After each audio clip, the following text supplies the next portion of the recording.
to another episode of My Jig and I. Hello, Denise. Hello, Anita. Hello, listeners. Thank you for tuning in again. In today's episode, we will be talking about the 15 non-for-profit organizations that were suggested by fans that Harry and Meghan's Instagram account wanted to shine a light on. People nominated these 15 non-for-profit organization, and Harry and Meghan, they're using their platform, their Instagram platform, to shine a light on those 15 organizations. So in today's episode, we're going to be talking about 5 of these organizations. They are Free Wheelchair Mission, Waves for Change, Because, Luminary Bakery, Tiny Tickers, and Global Wellness Day. So we're just going to focus on these 5, then eventually we will shine a light on the others as time goes by. So Denise, do you want to tell us about Free Wheelchair Mission? Yeah, Free Wheelchair Mission, I think, is really an excellent cause. This mission, it was founded by Dr. Skandofer. Years ago, he founded this mission to help people that were not mobile. He started this up in California, and I think now part of the headquarters is in California, and he's got a satellite office in Houston, Texas. And so this wheelchair mission distributes wheelchairs to people all over the world, as Africa, the Caribbean, Japan, just wherever people need a wheelchair, they're able to get wheelchairs from that have been donated by listeners or by their supporters. They're able to send the wheelchairs into these countries. Oftentimes, these wheelchairs are not put together. They disassemble them. And so what they do, they also provide a kit so that when the wheelchair is shipped and received, then they have a set of instructions on how to put these wheelchairs back together again. And the wheelchairs are not just for older people, but young people, middle-aged people like I said, in all different countries, from right here in America all the way to Africa, Europe, everywhere. So it's actually a really wonderful thing, because in some of the testimonial that I've read, people are now saying how independent they are now that they're able to get around in these wheelchairs. And it was wonderful to see Meghan and Prince Harry highlight this charity among the 15 that they selected for the month of August. It was really wonderful, because oftentimes we don't even think about the people in our society that need a wheelchair, and how once someone have lost the use of their legs, how much of their independence is taken away because of that. And so now with these free chairs, because wheelchairs, I don't know if anyone is out there listening have ever gone out there and tried to price a wheelchair. Wheelchairs are quite expensive. And so to know that just by asking if you can afford a wheelchair, this organization will actually provide you with one free of cost, even paying the shipment to ship it to wherever you are. I think that's a pretty awesome thing. And so I would say, for people that if you would like to know more about the organization, you can go to their website. It's called freewheelchairmission.org, and that's FREEWHEELCHAIR mission MISSION.org. And there you will be able to see a lot of the testimonials, and you will also be able to see what countries they will ship the wheelchairs to. And if you know of someone that's in need of one of them, then you can request it. And if you don't need one, but you would like to donate money so that they can continue to buy or refurbish the ones they have, then they also accept donation. And so I will, due to our time constraint, I will Just ask listeners to go out and check out the website and donate if you can, or if you have a wheelchair that you want to give. I'm sure they'll also welcome that too. Awesome, because the World Health Organization said 75 million people throughout the world in need of a wheelchair. So far, this organization, Free Wheelchair Mission, has given out 1 million wheelchair to 1 million people in 93 different countries, and their goal is by 2025 to give another 1 million. So that's a fabulous organization, and they definitely deserve a light being shined on them, and it's free. Oh my goodness. So Denise, thank you for that. Now we have my son Eli, and he's going to talk about Waves for Change, and I feel like this is fitting for him because he's a young person, and who is better to talk about this type of things than a young person? So Eli, do you want to tell us about Waves for Change? Yes, I'd love to. Hey everyone, hey listeners, my name is Eli. I'm not a regular visitor on here, but I'll make this pretty brief. So I'm here to talk to you guys today about Waves for Change. Waves for Change is a wellness club that focuses on bettering people's mental conditions. They cater to individuals who are highly impacted by stress, and they aim to, via extracurricular activities, kind of help with their mental conditions and help them reduce their stress. It was founded by an individual by the name of Tim Conover, and who spent some time in South Africa after graduating from university in UK. So Waves for Change is based in South Africa. So he started a surfing club in 2009 in a township with a very complicated name. I'm about to attempt it right now. Masafumelele. I hope that didn't offend anyone.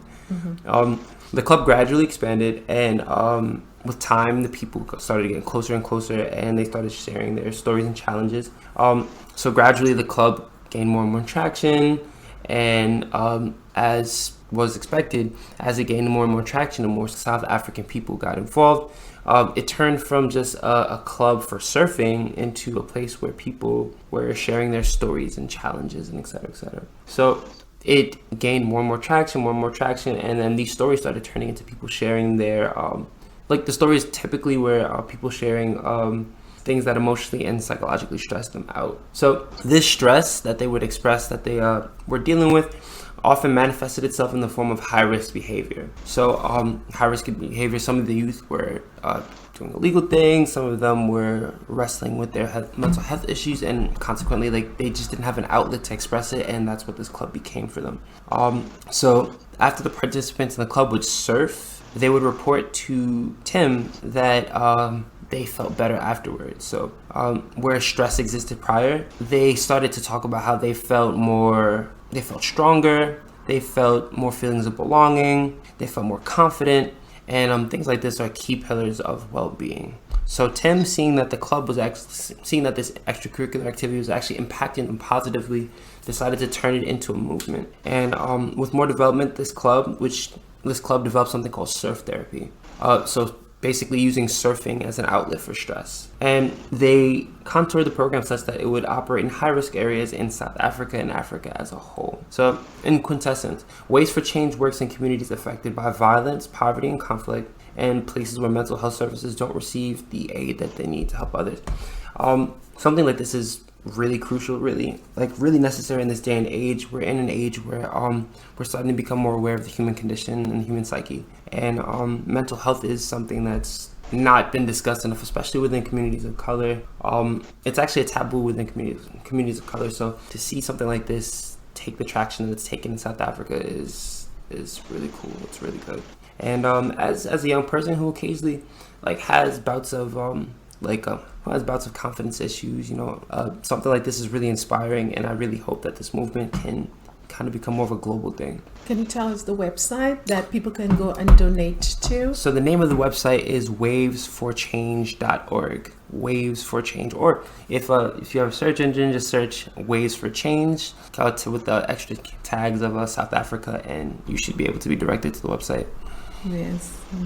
Yeah, and just to add one more thing, Race for Change also, they're also supported by a partner foundation in the USA for the American listeners and the UK. And they said that it's also tax deductible. I'm guessing your donations will be tax deductible. Thank you, Denise. The next organization that we're featuring is because it's a non-for-profit organization and it was founded in 2018, and basically their goal is to reestablish the bee population in urban areas.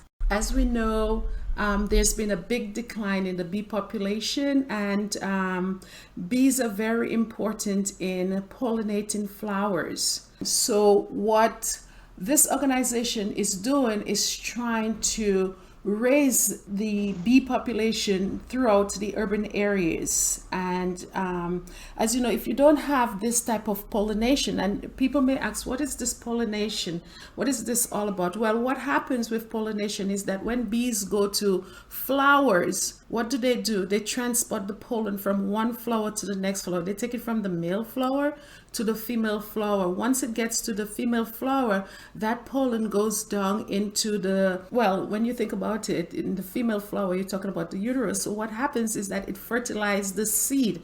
If we do not have bees to fertilize those flowers, what happens is that we end up with not having seeds to grow for the next season. So if there's very little seeds, then the farmers have to pass on the expense to the consumers. So what you will see is that things in the supermarket becomes more expensive. So what this non-for-profit organization is doing is sort of revitalizing the bee population by providing kits for people in urban areas to sort of foster the bee population. So it's very simple. What you do, you go to the website and you fill out this form. Once the form is filled out, they sort of assess your application. Once they determine that you fit the criteria, then what they do, they come out and they bring the bee. All you have to do is just to host the bee, and they pretty much do all the work. So just to bring back those bees, because I know for myself with my garden, I try to plant a lot of flowers that have colors in them to attract the bees, because if the bees don't come and pollinate the female plants, what happens next year is that I do not have a beautiful garden. And if we do not have a beautiful garden, then we do not have bees, because bees need the pollen and the nectar and what have you in the beautiful flowers.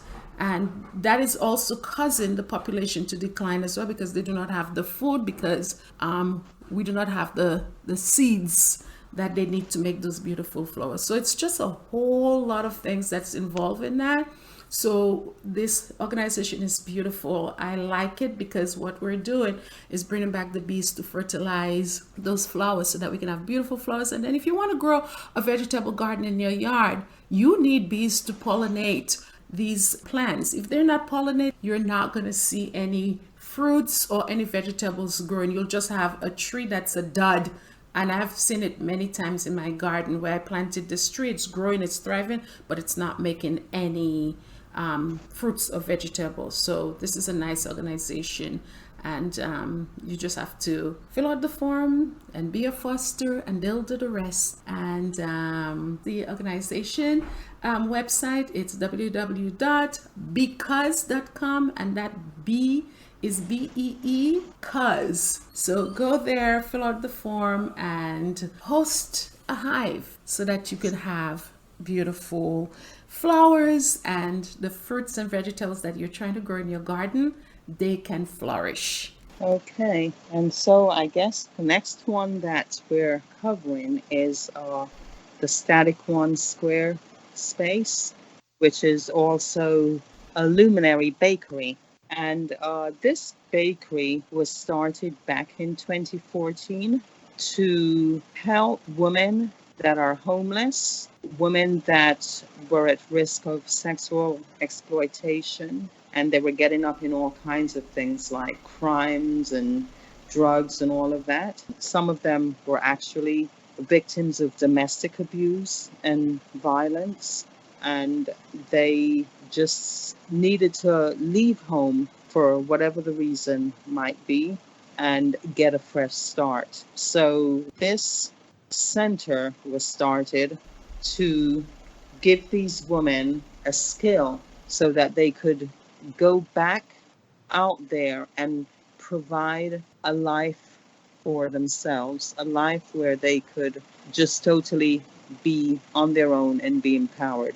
So Luminary Bakery does this. They give the support that they need, and they also teach them the skill of baking so that they have a new career, and thus giving them a new chance of starting a new life. From the report, it says that so far, I think 66 women have actually gotten through the training, and they've also started new careers as bakers. What the company has also done, or what the center has done, they've also created a company where women can actually get employment after they've gone through the training program and they've developed the skills that's needed. And not only are they getting the training, but they're also getting the mental support that they need as a survivor of whatever trauma that they may have gone through, from homelessness, or whether being a victim of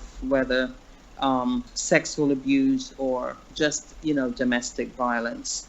So it's a wonderful thing, again, because we know the Sussexes are all about empowering women and giving them a second chance at life. And this is exactly what this company, Static One Squarespace, otherwise known as the Luminary Bakery, is doing.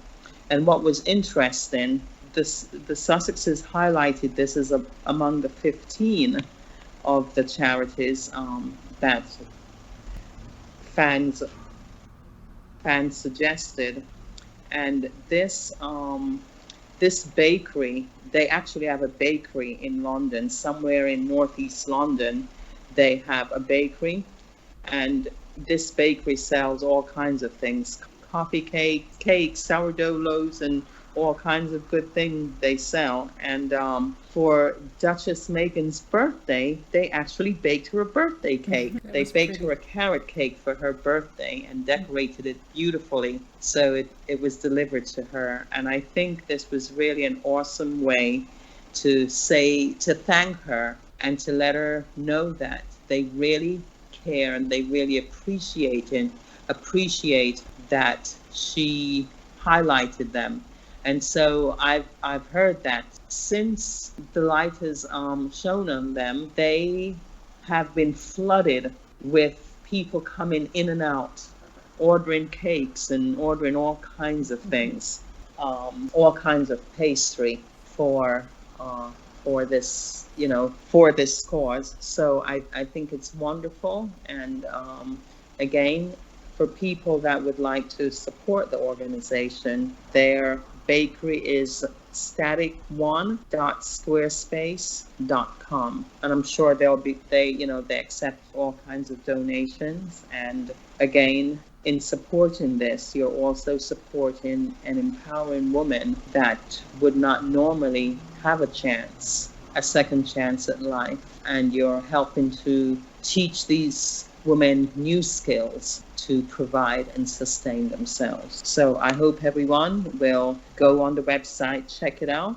And if you're in London, I hope you will try to make your way over to Northeast London and go and just buy something from this bakery, because from the website everything looks absolutely delicious. So yeah, thanks to the Duke and Duchess of Sussex for getting these grassroots startup that's empowering and helping people, and giving them a chance, making us all aware of them. So yeah, that's wonderful. So our next organization that we're shining a light on is Tiny Tickers. So What is Tiny Tickers? So Tiny Tickers is a non-for-profit organization in the UK, and it educates parents and healthcare providers in recognizing the signs of congenital heart defects and early detection of heart conditions in pregnant women, particularly at the 20-week checkup when the heart is clear enough to see by the people who take the sonograms. And they believe that it's important to monitor those conditions because 1,000 newborns leave the hospital without their parents knowing that their beautiful bundle of joy that they're taking home has had an undetected heart condition. So they're really driven to make sure that pregnant women, they're informed about that 20-week checkup in terms of their unborn child's heart, as well as training healthcare professionals of what to look for at that 20-week checkup when they're checking the heart, so that if anything is abnormal or not right, that they could pick it up early and address it, because we all know that the heart is a very important organ in the body, and it pumps blood, and in the blood there's oxygen, and the oxygen goes to the brain. And when that is not done properly, what happens is that you have a lack of flow of oxygen, which can cause brain damage. And so with early detection, what you're doing is preventing the loss of a child or giving a child an opportunity to have a normal life. So with Tiny Tickers, providing this information to these healthcare professionals and educating parents who go to those checkups about the type of questions to ask, and in the event that their child has a heart defect, they support them with information to be able to attend to their child and take care of their child so that their child could have a healthy life. There's also this machine, they've put it in about 70 hospitals throughout England. And what it does is measure the oxygen level in a newborn. And the purpose of distributing this machine is to ensure that before a child leaves the hospital, their heart is pumping enough blood through all the different regions of their body. The oxygen is being transported to different parts of their body. And it's a very simple machine. It's not harmful. I think you could put it on the wrist, the ankle, different places that it's not going to affect a child. It's a very, very simple and easy test. And yes, it's called a pulse oximetry. And oxy there meaning oxygen, metry means meter, measurement. So all it does, it just measures the concentration of oxygen within the child's body. And it's simple, it's unharmful, and it saves lives. It detects potential heart conditions. So here are the statistics that we have: 1,000 children going home with undetected heart conditions. We also have 1 in 25 babies being born in the UK having a heart defect. 3,000 babies under 1 year old has had some type of heart surgery. So this charity is really, really warranted with those types of data. And, if we could spare a parent or a child, or give a child a quality of life without having to go home with their parent and not knowing these conditions exist, if we could do that for a child with a simple thing like a pulse oximetry and the free training that is given to those healthcare professions that do the sonograms, I just think it's dynamic, because what you did, to take a bundle of joy home and knowing that everything is well, and if there's something that's not well, it could be addressed and it's not life-threatening. It's just fabulous. So if you do want to support, there are many ways that you can support Tiny Tickers. You could go to their website and you will see ways in which that you can support them and get more machines out in hospitals and get more training out there, so that we can have healthy babies and babies that are living productive lives. Denise, do you want to take on global wellness? Yes, so Global Wellness is an organization that actually goes into different countries or different communities and help people to take charge of their well-being. This company, I'm not quite sure when it all got started, but I know there's a lot of Yeah. I celebrities. think it's in 2012. 2012. Okay, Yes. yes, I couldn't really find the date, but I know a lot of celebrities have taken part in this Global Wellness Day initiative, where they go in different countries and they actually do community things. Like, for instance, in some countries that they go, they might help kids. In one report I read, where they actually comb through children's hair to remove lice from it. And they'll also maybe volunteer and teach a yoga class, or they'll get a Weight Watchers program started to help people eat healthier. And if they want to lose a bit of weight, teach them the proper way of losing weight. They also teach them, encourage them to do exercise, which we all know that's not just good for the body, but it's also good for the mental health. And so what they're trying to do is create a sense of positivity in the different communities that they go to. And I think so far they have reached more than 7,000 locations in 150 countries across 6 continents, which I think that's pretty impressive. So they have, they're bringing awareness to a lot of people, and they're telling them that you need to take some personal time for you, for your own well-being. Because let's face it, when you feel healthy, not just on the outside, but on the inside, it makes you not just a better person to your own family, but to your community, and eventually as a nation, you do feel better. So there's been a lot of high-profile celebrities that have actually gone out and have voluntarily taken part in a lot of the community activities, and they've helped not just adults but also children in different parts of the world. They were saying that in Myanmar is one place that they went, and they said, that's considered like no man's island, and they were able to, have a little community program there for kids, where kids took part, and they just teach them how to do some things for themselves, and to make sure that they're getting the type of introducing them to things that can prevent illnesses further down the line. Because let's face it, if you maintain a healthy lifestyle, or if you pay attention to what's going on in your body, then chances are you will be a healthier person, and you can save yourself a lot of headaches later on.